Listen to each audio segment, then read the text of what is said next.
30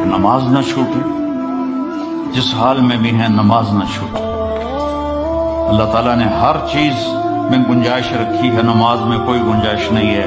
کربلا کے میدان میں ظلم و ستم کی تاریخ لکھی جا رہی تھی، اور ایسا پاکیزہ خون زمین پر بہہ رہا تھا جس سے پاک خون دنیا میں دھرتی میں کوئی نہ تھا۔ اور نماز کا وقت ہوا تو امام حسین نے شمر سے فرمایا جنگ روکو، نماز پڑھنے دو۔ انہوں نے کہا ہم جنگ نہیں روکیں گے۔ کہا تم جنگ نہ روکو، میں نماز نہیں چھوڑوں گا۔ آدھوں سے فرمایا نماز پڑھو، اور آدھوں سے فرمایا لڑو ان سے۔ اور جب وہ نماز پڑھ کے فارغ ہوئے تو کہا اب تم لڑو اور یہ نماز پڑھو۔ وہاں بھی نماز نہیں چھوڑی، اور عصر سے پہلے سب شہید ہو گئے۔